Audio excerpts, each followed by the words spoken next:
provide an update on the current requirements of the industry for qualified engineers and maintenance technicians? So we have significant requirements across the board. We're seeing with the age demographics in the business, a lot of skilled and experienced people that will be leaving in the next 5 to 10 years.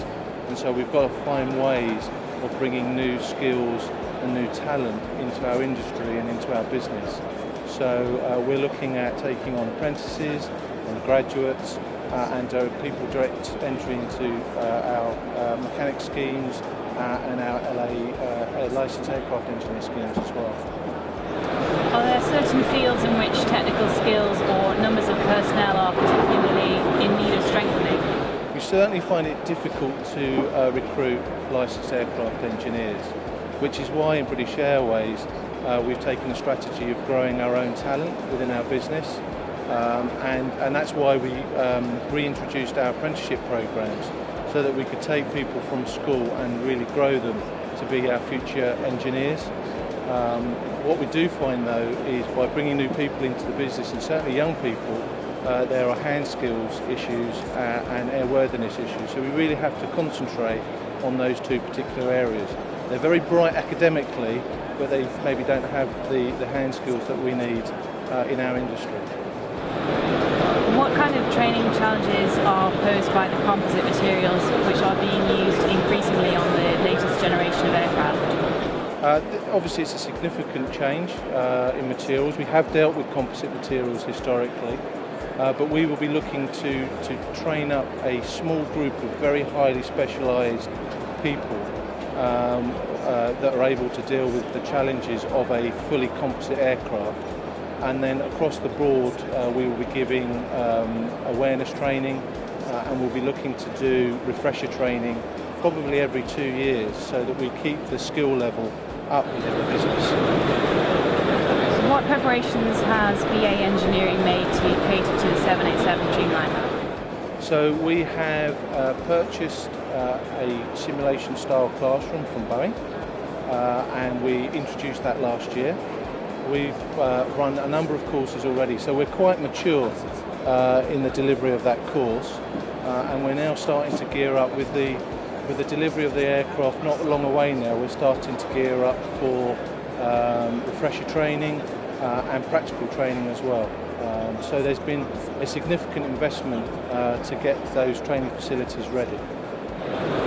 Aside from the need for training on how to handle new materials and new aircraft, how are training methods themselves changing? Training is fundamentally shifting away from a traditional chalk and talk style of learning into one which is a much more blended style of learning.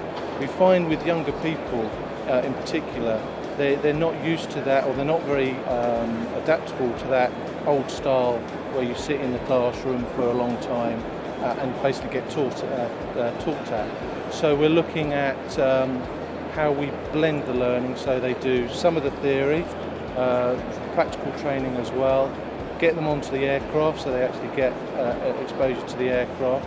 We're using the simulators that British Airways have also purchased, so they can get some hands-on experience on the simulators.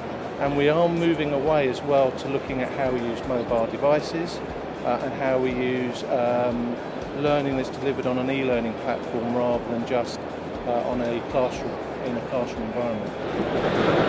In general, do you think there is a need for training organisations to modernise? I think you've got to ask yourself, what is it you're trying to achieve? If all you want to do is get people through their exams and get their licences, then there's maybe little point in modernising. If your priority is to actually enhance the learning, to make it really effective, to maximise what they get from the training that they get, then you really have to look at all the different aspects of technology and all the different ways of delivering training. One of the things that we know, for training to be effective, it has to be reinforced in the work environment. So if you don't do that, it will be 20-30% less effective than if you do it in the working environment as well. So for me, it's a fundamental question you have to ask first. And at British Airways, we very much pride ourselves on being a premium learning provider, not just a tick-in-the-box learning provider. How can the industry encourage young people, and women in particular, to consider a career in aviation? For me, you've got to catch them early. I think we've been very poor as an industry at doing this. And by early, I mean 6 or 7.